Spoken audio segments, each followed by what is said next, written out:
original.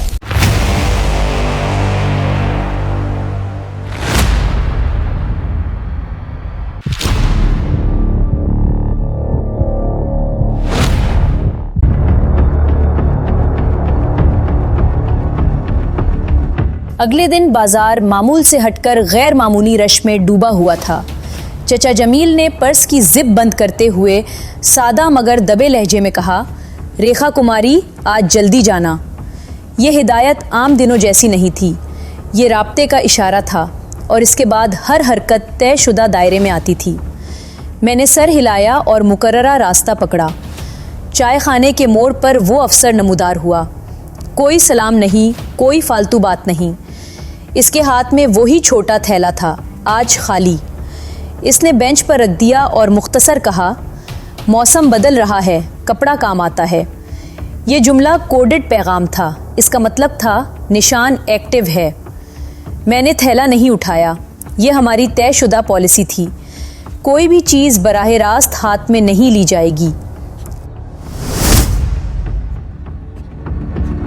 शाम के वक्त मैंने बस स्टॉप के पिछले रास्ते से वो मोड़ काटा जो किसी आम आदमी के लिए सिर्फ कच्चा रास्ता था। गांव के बाहर शमशान घाट के पास दीवार पर चोने की लकीर, 2 नुक्ते और एक दायरा नजर आया।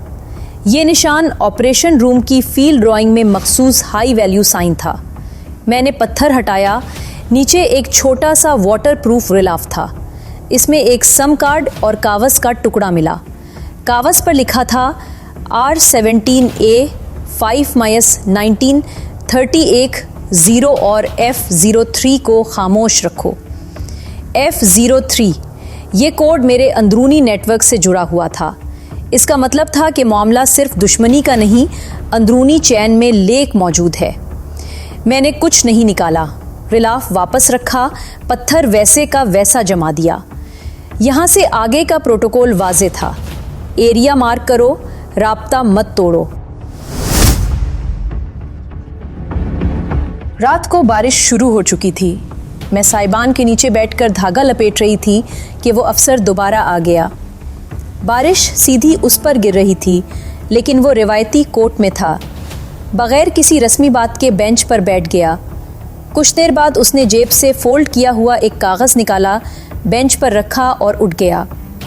मैंने फौरी तौर पर उसे नहीं छुआ। बारिश का दबाव हल्का होने का इंतज़ार किया। फिर कागज़ खोला। ये गांव के अतराफ का नक्शा था और निशान वाज़ेह तौर पर निशान के पीछे के रास्ते पर था। मैंने नक्शा जहन में महफूज किया और उसे फील्ड उसूल के मुताबिक राख में बदल दिया। अगली सुबह में शमशान घाट पहुंची। झाड़ियों के पीछे ज़मीन ताज़ा खोदी गई थी। मैंने ध्यान से मिट्टी हटाई तो लकड़ी का एक छोटा डब्बा निकला। ढक्कन पर 3 किलो का पैटर्न था, फील्ड इंटेलिजेंस का अंदरूनी सिग्नेचर। अंदर पर्चियाँ, हर पर्ची पर एक ही पैटर्न, R17 A05 1930, मुख्तलिफ औकात के साथ। एक गैर रजिस्टर्ड सिम। एक पर्ची की पुष्ट पर साफ लिखा था, कॉल आमद, अंदर से इशारा। इसका मतलब था लेक सोर्स नेटवर्क के अंदर है। मैंने डब्बा दोबारा दफन किया। ये मरहला महज रेकॉनिसनेस का था, न कि कब्जे का। रात मैंने वापस कमरे में नक्शा जहन में रखते हुए फील्ड नोटिस लिखे। निशान चूने की लकीर प्लस दायरा बराबर अंदरूनी operation, sign SIM plus paper trail बराबर कवर्ट लिंक दुश्मन अफसर, equal to observation plus decoy, राब्ता मुकर्ररा वक्त 19:30.A05, सूरत हाल मुमकिना अंदरूनी दराड़। मैंने छुपी हुई वायरलेस निकाली और कोडेड मैसेज भेजा, पैटर्न कायम।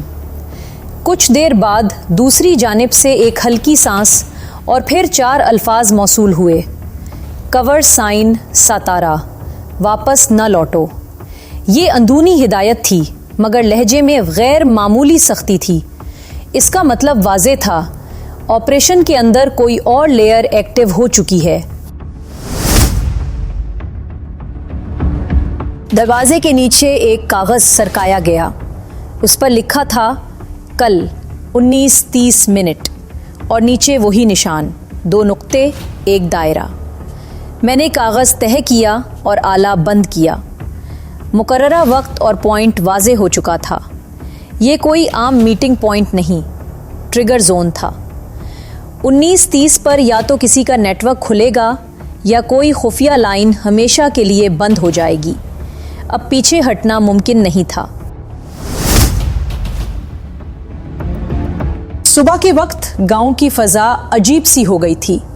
धुंध पहले से गहरी थी और वो हल्की हल्की नमी जो आम दिनों में मिट्टी की खुशबू देती थी, आज किसी बंद दरवाजे की ठंड जैसी लग रही थी। खामोशी मामूल का हिस्सा थी, मगर आज वो खामोशी कुछ ज्यादा भारी महसूस हो रही थी, जैसे हवा भी कुछ छुपाने की कोशिश कर रही हो। मैं दर्जी की दुकान के सामने पड़ी कुर्सी पर बैठी, हाथ में धागा लपेटती जा रही थी, लेकिन जहन कहीं और था। पिछली रात कमरे के बाहर सरकाया गया वो कागज़ जिस पर सिर्फ कल 19:30 लिखा था, मेरे दिमाग में एक धड़कते अलार्म की तरह गूंज रहा था। ये महज एक वक्त नहीं था, ये किसी के आने या कुछ होने का इशारा था। चचा जमील ने हस्बे मामूल सुबह की चाय मंगवाई, मगर इस बार वो बोलते कम और देखते ज़्यादा रहे। मैं जानती थी जब कोई खामोश ज़्यादा देखे तो या तो राज छुपाता है या खबर, और यहाँ हर चीज़ खबर थी। दोपहर के करीब वही दबला पतला नौजवान आया जो कुछ दिन पहले भारतीय अफसर के साथ था। वो दुकान के अंदर नहीं आया, बस बाहर रुककर चचा जमील से आहिस्ता आवाज़ में बोला, आज रात कुछ लोग आएंगे, सामान इधर नहीं, वहाँ के पीछे। वहाँ के पीछे, ये वही जुमला था जो अफसर ने भी दिया था। ये महज इत्तेफाक नहीं हो सकता था। मैंने सर झुकाए अपनी सिलाई की मशीन चलाई, मगर दिल की धड़कन थप थप कर रही थी, जैसे अंदर से याद दिला रही हो, आज रात कुछ बड़ा होने वाला है। नौजवान के जाने के बाद चचा जमील ने सिर्फ एक जुमला कहा, रेखा कुमारी, आज वक्त पर घर चली जाना। ये जुमला आम सा था, मगर इसमें वो बारीक लर्जिश छुपी थी जो सिर्फ किसी राज के गिर्द पाई जाती है। मैंने मुस्कुराकर सर हिलाया, मगर अंदर एक और सवाल जाग गया, क्या चचा जमील वाकई सिर्फ कवर पॉइंट है या किसी और के लिए भी पुल है? रात ढली तो गांव की गलियां बिजली जाने के बायस नींद तारीक हो गईं। चायखाने के बाहर वही भारतीय अफसर तन्हा खड़ा था, छतरी के बगैर। बारिश की बारीक बूंदें उसके बालों से नीचे बह रही थीं। वो पहले की तरह मेरी तरफ आया, मगर इस बार उसके कदमों में नरमी कम और वजन ज्यादा था। रेखा, ये पहला मौका था कि उसने मेरा नाम लिया, और जब दुश्मन तुम्हारा नाम ले तो समझ लो फासला कम हो गया है। मैंने नजरें झुकाई, वो मेरे बिल्कुल सामने आ गया। तुम इस गांव में कब से हो? मैंने वही झूठ बोला जो मेरे कवर के लिए बनाया गया था। कुछ हफ्ते। वो धीरे से हंसा, जैसे किसी हिसाब को जहन में तोल रहा हो। और अभी तक तुमने इस गांव को देखा नहीं, या शायद बहुत ज्यादा देख लिया है? ये सवाल नहीं था, ये प्रेशर पॉइंट था। मैंने आहिस्ता सर झुका दिया, जैसे एक आम औरत डर कर बात टालती है। वो कुछ लम्हे खामोश रहा, फिर एक कागज़ मेरी तरफ बढ़ाया। आज रात अगर तुम वाकई शहर से भागी हो तो घर में रहना। मैंने कागज़ लिए बगैर नज़रें नीची रखीं। वो मुड़ा और बारिश में गुम हो गया, मगर कागज़ ज़मीन पर गिरा नहीं। मतलब ये बात आजमाइश थी। अगर मैं कागज़ लेती तो वो मेरा रद्द अमल देखता, अगर ना लेती तो भी वो मेरा रद्द अमल देख रहा था। रात के 10 बजे मैं अपने कमरे से निकली। वीरानी में हर आवाज़ दुगनी सुनाई देती थी। शमशान घाट के पीछे वही झाड़ियों का कोना, जहाँ पहले पर्चियाँ मिली थीं, आज वहाँ 3 लोग खड़े थे। उनमें एक चेहरा पहचाना हुआ था, वो दबला पतला नौजवान। बाकी 2 नए थे, उन्होंने हाथों में थैले थाम रखे थे। उनमें से एक ने जेब से फ़ोन निकालकर कोई मुख्तसर सा पैगाम लिखा और फिर फ़ोन बंद कर दिया। फ़ोन का मॉडल नया नहीं था, लेकिन नेटवर्क पाकिस्तानी तरफ का था। मेरे पाँव में खून जैसे जम सा गया। ये कोई आम स्मगलिंग नहीं थी, ये अंदर और बाहर के दरमियान का राब्ता था। दुश्मन के हाथों में नहीं, हमारे किसी अपने के हाथों में ये दरवाज़ा खुला हुआ था। मैं आहिस्ता से पीछे हटी, मगर इसी लम्हे बिजली का एक बल्ब जल उठा और अफसर वहाँ खड़ा था। वो तन्हा था और उसकी आंखें वो नहीं थीं जो हमदर्दी दिखाती थीं। वो सीधी थीं, तेज़ और मुकम्मल तौर पर जांचने वाली। रेखा, तुम यहाँ क्या कर रही हो? ये वो लम्हा था जहाँ अल्फाज कम पड़ जाते हैं और खामोशी जवाब बन जाती है। मैंने कांपती हुई आवाज़ में कहा, पानी लेने आई थी नलके के पास। वो हल्का सा आगे बढ़ा, पानी या राज? ये जुमला सीधा मेरे दिल में उतरा। मैंने सांस को काबू में रखा। ये वही खेल था जिसकी तरबियत 11 महीने की थी। चेहरे पर खौफ का साया लाना, मगर अंदर दम न टूटने देना। अचानक उसके फ़ोन पर पैगाम आया। उसने फ़ोन खोला, रोशनी मेरे चेहरे पर पड़ी। मैंने आहिस्ता सी झलक देखी। पैगाम में सिर्फ 3 अल्फाज थे, F03 कन्फर्म्ड लिंक। मेरे जिस्म का खून जैसे थम सा गया। F03 मेरा अंदरूनी ऑपरेशन कोड 2 था। ये भारत के किसी सिस्टम में नहीं होना चाहिए था। इसका मतलब था या तो मालूमात लीक हो चुकी हैं या कोई अंदर से ये मालूमात बेच रहा है। वो मेरा चेहरा देख रहा था, मैं उसका, और लम्हे भर के लिए जंग रुक गई, जैसे दोनों समझ चुके हों अब ये सिर्फ मिशन नहीं रहा, ये कुछ ज़ाती बनने जा रहा है। बारिश तेज होने लगी। उसने जेब से वही छतरी निकाली जो शायद पहले से तैयार थी। वो मेरे करीब आया और बगैर कुछ कहे छतरी मेरे ऊपर फैला दी। इस लम्हे में सिर्फ दुश्मन के सामने नहीं थी, एक इंसान के सामने खड़ी थी। वो इंसान जो शक भी कर रहा था और किसी इन कहे जज्बे को भी छुपा रहा था। हम दोनों खामोश चलते हुए गांव की तरफ लौटने लगे। रास्ते में वो अचानक बोला, तुम जो भी हो रेखा, तुम वो नहीं हो जो नजर आती हो। तुम जो भी हो, तुम वो नहीं हो जो नजर आती हो। मैंने कोई जवाब नहीं दिया, क्योंकि बाज़ औक़ात खामोशी ही सबसे बड़ा जवाब होती है। रात के आखिरी पहर जब मैं कमरे में लौटी, दरवाजे के नीचे एक बार फिर कागज़ सरकाया गया था। इस बार इस पर सिर्फ 3 अल्फाज लिखे थे, हम में से एक। ये जुमला बम की तरह था। मतलब ये कि गद्दार बाहर नहीं, अंदर है, और जो भी ये पैगाम दे रहा था, या तो वो खुद वही गद्दार था या गद्दार को बहुत करीब से जानता था। मैंने कागज़ मुट्ठी में दबाकर बंद आंखों से सांस खींची। ये खेल अब सरहद का नहीं था, ये दिल और दिमाग का खेल था। मैंने वायरलेस ऑन किया। एक मुख्तसर सा पैगाम देना था, लाइन में द्राड़ है। जवाब में सिर्फ खामोशी मिली, और ये खामोशी किसी आम खामोशी जैसी नहीं थी। ये वो खामोशी थी जो बताती है कोई सुन तो रहा है मगर जवाब नहीं दे रहा। मेरी उंगलियां लरज़ रही थीं। अगला कदम या तो मिशन को बचा सकता था या मुझे ख़त्म कर सकता था। मैंने खिड़की से बाहर झांका। गांव के किनारे एक साए को देखा। वो अफसर था, अंधेरे में, बस इतना कि कोई पहचान ना सके।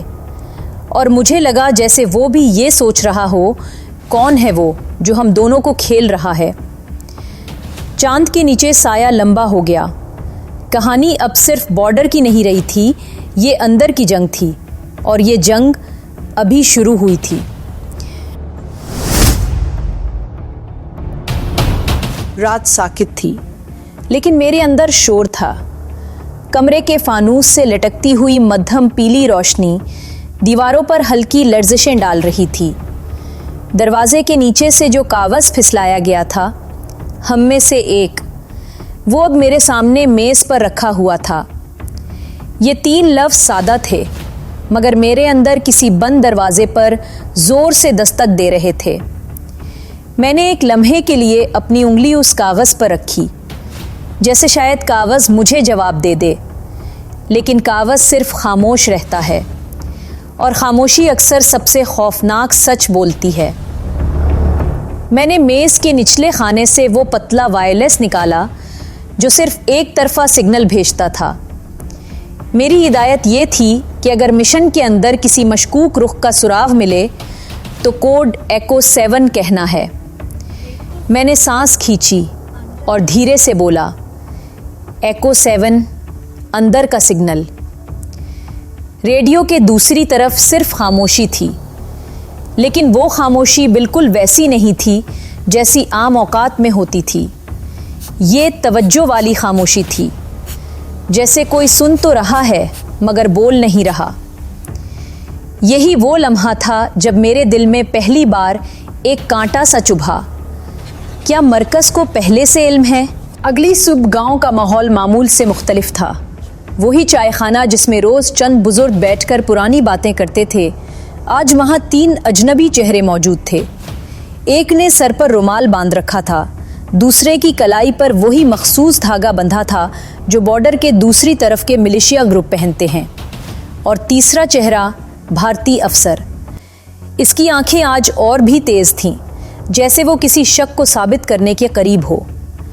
मैं हमेशा की तरह एक कोने में जाकर बैठ गई। उसने मेरी तरफ देखा और फिर उन दोनों अजनबियों को कुछ सरगोशी में कहा। इनका लहजा मध्यम था, मगर चेहरे की ज़बान वही बोल रही थी जो तरबियत ने मुझे पढ़ना सिखाया था। यहाँ कुछ नया होने वाला है। चाय वाले ने अजीब नज़रों से मुझे देखा, वही शख्स जो पहले रोज़ हंसते हुए चाय देता था। इसकी नज़रें अब जैसे सवाल बन गई थीं। जब एक छोटा सा गांव तुम्हें देखने लगे तो समझ लो तुम्हारा कवर कागज़ से पतला हो चुका है। रेखा, उसने आहिस्ता से मेरा नाम लिया। मैंने सर उठाया। वो मेरे सामने खड़ा था, वही हल्की बारिश, वही लहजा, मगर उस बार उसके सवाल में गर्मी नहीं, एक छुपी धार थी। कल रात तुम शमशान घाट के पीछे क्यों थी? मेरा दिल एक लम्हे को ठहरा। ये वो सवाल था जिसका जवाब सिर्फ झूठ ही हो सकता था, और झूठ में वज़न का तवाज़ुन ज़रा सा भी बिगड़ जाए तो सब कुछ गिर जाता है। मैंने साड़ी का पलो ज़रा सा मजबूती से पकड़ा, जैसे एक डरी हुई औरत करती है। मैं पानी लेने गई थी। रात को बिजली चली गई थी, डर भी लग रहा था। उसने आंखें झुकाए बगैर मेरा चेहरा देखा, सीधी गहरी निगाह, जैसे वो मेरी बातों को नहीं, मेरे झूठ को तोल रहा हो। और वहाँ से एक निशान मिला, वो निशान जो किसी बाहर के बंदे को नहीं पता होता। मेरे अंदर खून मुंजमद होने लगा। उसका मतलब था वो चूने की लकीर वाला निशान अब राज नहीं रहा। किसी ने या तो उसे बताया है या वो खुद उसके करीब पहुंच चुका है। तुम कौन हो रेखा? उसने धीरे से पूछा, लेकिन ये वो धीरे से पूछा हुआ सवाल नहीं था जो मोहब्बत में होता है। ये वो था जो शक की जड़ बन जाता है। उस रात मैंने गांव के सिरे पर बने पुराने कुएं के पास खड़े होकर खुफिया वायरलेस से दूसरी कॉल की कोशिश की। इस बार सिग्नल मिला और फिर एक आवाज़ आई, मगर वो आवाज़ वो नहीं थी जो मैं हर मिशन के आगाज़ में सुनती थी। लहजे में कुछ गैर मानूस सा था, जैसे कोई अपना लहजा छुपा रहा हो। तुम्हारा मिशन वाज़े है, अंदर कोई है जो बाहर के साथ जुड़ा है, लेकिन अब सवाल ये है, तुम कौन हो? मेरे हाथ में वायरलेस का बटन हल्का सा कांप गया। क्या ये सवाल मरकज़ से आया था या किसी ऐसे शख्स से जो मरकज बनकर बोल रहा था। आवाज़ ने आखिरी जुमला कहा, अपनी सफ़ में दुश्मन तलाश करो या वो तुम्हें तलाश कर लेगा। रेडियो बंद हो गया। मैं अब सिर्फ दुश्मन के इलाके में नहीं थी, मैं शक के दायरे में आ चुकी थी। अगले दिन वो अफसर खुद दुकान पर आया। कोई और दिन होता तो शायद मैं चूक जाती, मगर आज मुझे अंदाज़ा था कि ये आने वाला लम्हा अहम है। क्या तुम्हें पता है लोग तुम्हारे बारे में क्या कह रहे हैं? उसने बग़ैर किसी सलाम के कहा। मैं खामोश रही। कि तुम वो नहीं हो जो खुद को जाहिर करती हो। उसके लहजे में अजीब सा तज़ाद था, आधा शक आधी कशिश। वो मुझसे आंख मिलाकर खड़ा था, जैसे वो मेरा झूठ खोलना भी चाहता है और मुझे बचाना भी। रेखा, वो थोड़ा करीब आया। कभी कभी दुश्मन वो नहीं होता जो सामने हो, वो होता है जो तुम्हारे पीछे खड़ा हो और तुम्हें खुद दुश्मन के सामने ले आए। ये जुमला सीधा मेरे दिल में लगा। क्या वो इशारा दे रहा था या धमकी दे रहा था? शाम को मैं वापस दुकान के अंदर गई तो मेज़ के नीचे किसी ने एक छोटी पर्ची छुपा रखी थी। पर्ची पर सिर्फ ये लिखा था, R17 A05 1930 बैकलाइन, और नीचे एक मुख्तसर सा कोड PZ ट्राई। ये वही तरीका तहरीर था जो मैंने पहले बुदाम में देखा था, मगर इसमें एक फ़र्क था, ये पाकिस्तानी नेटवर्क के कोडिंग पैटर्न से मेल खाता था। मेरे अंदर जैसे एक बम फट गया हो। ये इशारा बाहर का नहीं हो सकता था, ये अंदर से ही गया था। किसी ने दुश्मन को एजेंसी के अंदरूनी कोड्स दिए थे, कोई जो हम में से है। रात की बारिश शुरू हो चुकी थी। मैं कुएं के पास पहुंची जहां से रेडियो सिग्नल मजबूत आता था, और वहां वो अफसर खड़ा था। बिजली नहीं थी। बारिश और अंधेरे में बस छतरी के नीचे उसका चेहरा हल्का सा रोशन था। यहाँ क्या कर रही हो? उसने पूछा। तुम यहाँ क्या कर रहे हो? मैंने सवाल वापस किया। वो मुस्कुराया, वही हल्की सी मुस्कुराहट जिसमें कोई राज छुपा होता है। मैं तुम्हें समझने की कोशिश कर रहा हूँ रेखा, लेकिन तुम हर बार एक नई कहानी बन जाती हो। और तुम? मैंने पहली बार सीधी आंखों में देखा। तुम क्या हो? दुश्मन या वो शख्स जो खुद किसी जाल में फंसा हुआ है? वो लम्हा जैसे हवा रुक गई हो। हम दोनों एक दूसरे को देख रहे थे। दोनों के दिल में शक था और शायद कहीं बहुत गहरी जगह एक अनकहा सा ताल्लुक भी।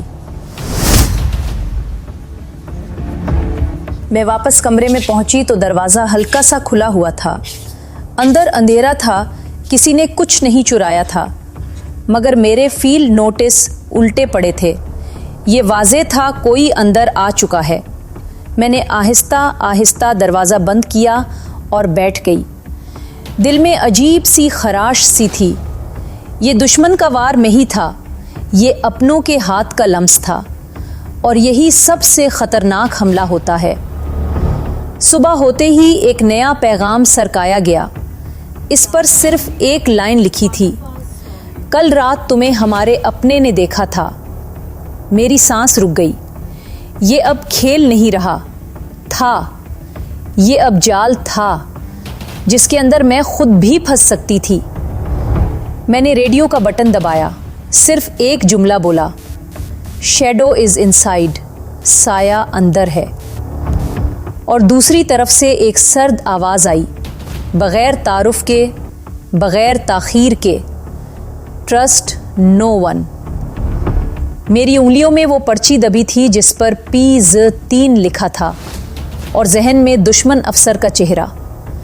मैं नहीं जानती थी असल दुश्मन कौन है, वो या वो कोई अपना जो मेरे पीछे खड़ा है। आसमान पर धुंध छाने लगी थी। जंग अब सरहद पर नहीं, सफ़ के अंदर थी। और मैं जानती थी अगली किस्त में ये जंग खामोश नहीं रहेगी। ये खेल बदल चुका है। अब दुश्मन सिर्फ सामने नहीं, साथ भी हो सकता है। ये वो लम्हा है जहां एतमाद रेत की तरह हाथों से फिसलता है और हर चेहरा एक सवाल बन जाता है। कौन है वो जो साए में छुपकर राज बेच रहा है? कौन है वो जो अपनों में दुश्मन है? अगली किस्त नंबर 7, अंदर का दुश्मन। मोहब्बत और मिशन के बीच सिर्फ मिस्क ओरिजिनल पर तैयार रहें। अगली किस्त में चेहरे बदलेंगे, रिश्ते टूटेंगे और एक सच सब कुछ हिलाकर रख देगा, क्योंकि असल खेल अब शुरू होने वाला है। अगर आप मेरे साथ इस खुफिया सफ़र का हिस्सा बनना चाहते हैं तो चैनल को सब्सक्राइब करें, वीडियो को लाइक और शेयर करें और कमेंट्स में बताएं क्या आप भी वो लम्हा महसूस कर सकते हैं जब पाकिस्तान का एक साया दुश्मन की सरजमीन पर दुश्मन की मशकूक नज़रों के सामने खड़ा हो।